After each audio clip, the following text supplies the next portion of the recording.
नमस्कार। आज मैं हूँ खैर के मशहूर यूट्यूबर सिंगर विशाल गौड़ उर्फ बॉबी जी के साथ।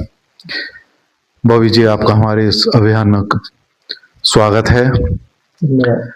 मैं आपको अवगत करा दूं कि ये सौभाग्य की बात है कि हमारे कस्बा खैर क्षेत्र जिला अलीगढ़ के पास में गांव येदलपुर पड़ता है, जिसमें इच्छा पूर्ति धाम मंदिर की स्थापना काफ़ी समय पहले हो चुकी है। बहुत ही विशाल मंदिर का निर्माण हुआ है।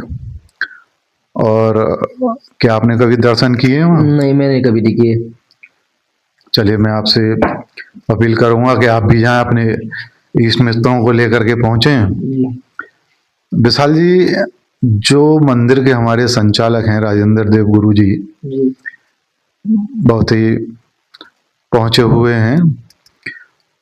आपको अवगत करा दूं कि करीब 2600 वर्ष पहले दो शास्त्र सनातन धर्म में लिखे गए थे, बौद्ध धर्म और जैन धर्म को लेकर। उसके बाद में अभी तक कोई दर्शन शास्त्र आया नहीं है। जो राजेंद्र देव गुरुजी महाराज हैं हमारे, उन्होंने एक इच्छा पूर्ति दर्शन शास्त्र का लेखन किया है, जो 1100 पेज पर अंकित है। जी। 1100 पेज, सॉरी 11,000 पृष्ठ पर लिखा गया है, जिसमें इच्छाओं के बारे में, जो साधारण मनुष्य के जीवन में इच्छाएं होती हैं, उनको लेकर चर्चा की गई है। और गुरु जी के कुछ सवाल हैं जिन्हें बुद्धिजीवियों से गुरु जी अपनी राय मांगते हैं, पूछते हैं। तो आप अपने खुद के शब्दों में उनके जवाब दे सकते हैं। सबसे पहले मैं आपसे पूछना चाहूँगा, इसी दर्शन शास्त्र के चलते, कि जब मनुष्य सुबह जगता है जी, तो उसका क्या कारण होता है? आदमी की जिम्मेदारी, या उसकी इच्छाएं, या कोई अन्य कारण जिसके कारण सुबह उठता है? देखिए, ये तो एक प्राकृतिक होता है कि आदमी रात में जगता है, रात में सोता है, फिर दिन में जगता है। ठीक है। और फिर अच्छे काम करना चाहिए उसे, पूरे दिन में कोई उसके हाथों से कोई गलत काम ना हो, और यही सोचता है कि मेरे हाथ से कोई गलत काम ना हो और अच्छा काम करते रहे, बस। और क्या, किसी का दिल दुखी ना हो, बस ये सोचता है इंसान। बाकी बहुत से लोग गलत करते भी हैं, खैर उनका अपना नजरिया होता है, लेकिन हमारा नजरिया ये है कि अच्छे काम हो, गलत काम कोई ना हो हमारे हाथ से। नहीं, आप प्रश्न समझे नहीं। मतलब हर आदमी ये चाहता है कि वो चारपाई पर लेटा आराम करता रहे। जी। अगर कोई जिम्मेदारी या इच्छा ना हो तो वो उठेगा ही नहीं चारपाई से। नहीं, उठेगा, उठने के बाद फिर अपन नित्य क्रिया करेगा, जो रोज करता है नित्य क्रिया। नित्य क्रिया के बाद उसने जो सोचा होगा, उसके जो रोज के जो रूटीन होंगे, जो वो काम करेगा अपने। चलिए। जी।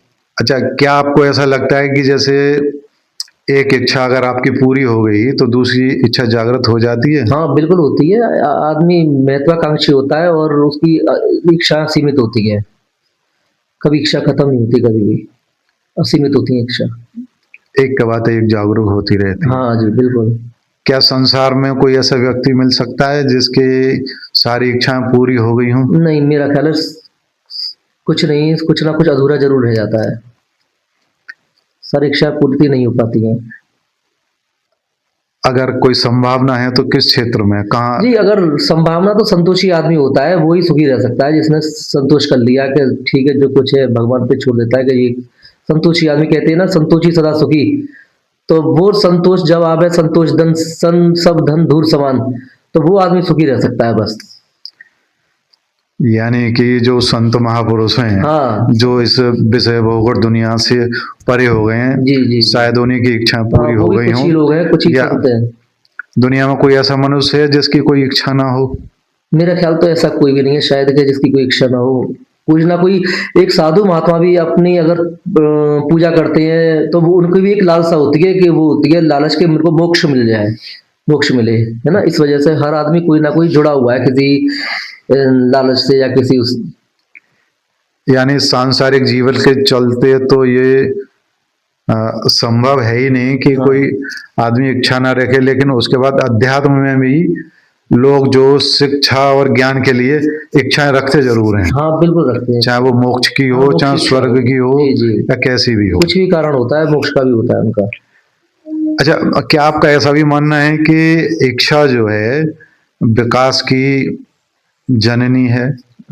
बिना इच्छा के हाँ, मनुष्य विकास नहीं कर अगर सकता? अगर इच्छा नहीं होगी तो फिर आदमी क्या करेगा? कुछ भी नहीं। एक जीवन का एम होता है, एक लक्ष्य होता है कि हमको ये करना है, तो उसी पथ पे वो आगे बढ़ता है इंसान, उसी काम को फिर आगे करता है। इच्छा नहीं होगी तो फिर कुछ नहीं करेगा, खाया पिया और सो गया, कुछ नहीं होगा। इस वजह से ध्येय होना चाहिए, एक लक्ष्य होना चाहिए जीवन का।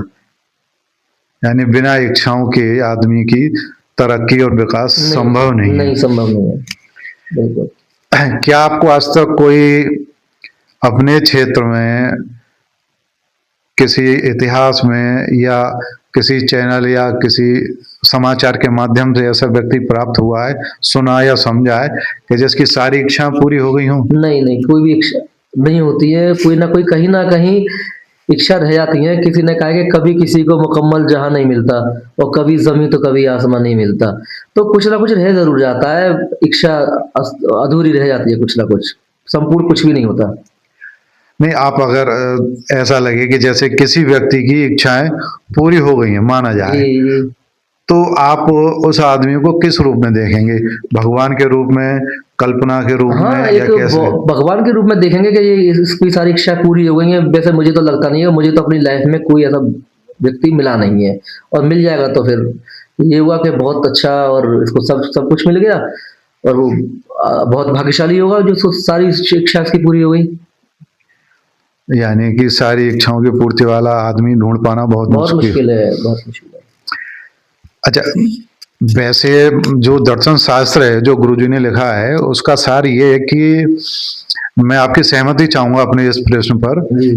कि मनुष्य की जो जिंदगी है वो आसान जब हो सकती है जब अपनी इच्छाओं से वो तालमेल बैठा ले, हुँ। ट्यूनिंग कर ले। हुँ, हुँ। आपका क्या कहना है? हाँ, बिल्कुल सही बात है। अगर इच्छाओं पे अगर कंट्रोल कर ले और अपने तालमेल कर ले तो उसका जीवन अच्छी तरह गुज़र सकता है। नहीं तो अन्यथा वो किसी को सोचे कि मैं ये हूँ और फिर वो आगे है, तो इस इससे उसकी ज़िंदगी खराब होती है, और वो सोचता रहता है कि लेकिन कुछ कर नहीं पाता है।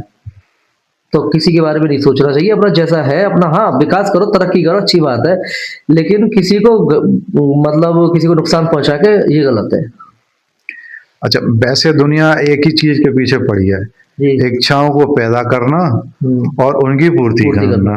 क्योंकि सुबह शाम मनुष्य के जीवन में कोई ना कोई इच्छा होती है, जी, फिर पूरे दिन सब चीज को छोड़ के वो अपनी इच्छाओं की पूर्ति करने लग जाता है। जी। तो इस पे आपका क्या कहना है? इसी उधेड़-बुन में रहता है वो इंसान के, उसका लक्ष्य होता है कि क्या करना है, क्या नहीं करना है। जो जिस काम के लिए आया वो करता है, चाहे वो अच्छा हो, चाहे वो बुरा काम हो, वो करता ज़रूर है। अब उसका एक ध्येय होता है, सुबह उठा, सुबह उसको क्या, ड्यूटी वाले ड्यूटी को जा रहा है, बिज़नेस वाला बिज़नेस को जा रहा है, तो वो अपने सारे काम करते हैं और उसी मतलब लग जाते हैं सुबह से शाम तक। अब वो ईश्वर की इच्छा है कि उसको किस हद तक वो उसको प्राप्त करता है वो चीज़।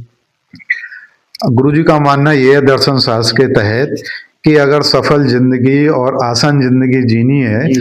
तो मनुष्य को अपनी इच्छाओं से ट्यूनिंग कर लेनी चाहिए। जैसे एक रेडियो सेट कर लेते हैं हुँ, कि हमें ये सुनना है, ये करना है। हुँ। तो अगर आदमी मनुष्य जो इच्छाओं से ट्यूनिंग सेट कर ले, हुँ। तो क्या उसकी जिंदगी आसान, सरल हाँ, और वैसी बिल्कुल, होगी? बहुत आसान हो जाएगी अगर अपनी इच्छा को दमन करके और अपना जैसा जिसने दिया है उसने उसी में अगर खुश रहे तो उसकी ज़िंदगी आसान हो जाएगी, बहुत आसान।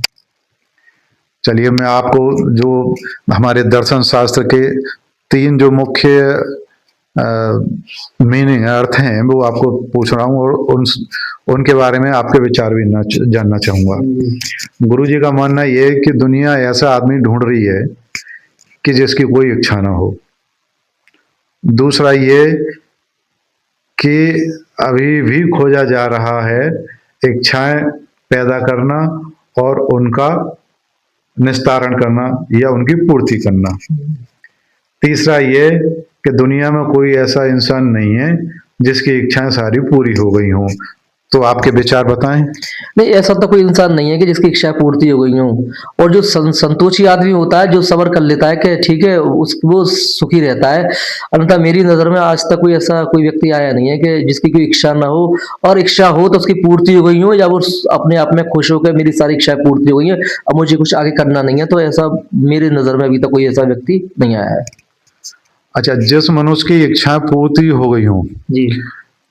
तो क्या वो आदमी जीवित रह करके अपना जो आगामी जीवन है उसमें क्या महसूस करेगा? खालीपन, या कंप्लीट, या निराशा? कैसा लगेगा नहीं, अगर उसे? उसकी इच्छा पूरी हो गई है, अगर पूर्ति हो जाती है, तो वो खुश रहेगा और वो ईश्वर का शुक्रिया अदा करेगा, जो आपने जो मैंने मांगा था आपने सब कुछ दे दिया प्रभु, और अपना जीवन उसका सरलता से कट जाएगा अच्छी तरह। यानी अपने जीवन को एक नए स्तर से फिर जीना हाँ, शुरू करेगा। फिर से जीना शुरू करेगा नए स्तर से। फिर कोई इच्छा अपनी सारी भगवान पे छोड़ देगा और अच्छा जीवन अपना व्यतीत करेगा, अगर उसकी सारी इच्छाएं पूर्ति हो जाएंगी फिर। चलिए विशाल जी, आपका हमारे इस अभियान में बहुत बहुत स्वागत था, धन्यवाद है। और मेरी आपसे अपील है कि आपके जितने भी इष्ट मित्र हों, सभी को लेकर किसी दिन इच्छा पूर्ति धाम मंदिर एदलपुर, खैर, जलालीगढ़, उत्तर प्रदेश अवश्य दर्शन करने जाएं। और वहाँ पर आपको इच्छा पूर्ति धाम के तो दर्शन होंगे ही, साथ ही इच्छा पूर्ति शास्त्र जो दर्शन लिखा है गुरु जी ने, उसमें भी लाभ मिलेगा। हो सकता है किसी दिन महाराज राजेंद्र देव जी से भी आपका मुलाकात हो जाए। जिस चैनल के माध्यम से आप लोग हमारा ये अभियान का इंटरव्यू विशाल जी के साथ देख रहे हैं, उसको लाइक करें, सब्सक्राइब करें और शेयर करें। आपका बहुत बहुत धन्यवाद विशाल जी, धन्यवाद। बहुत शुक्रिया।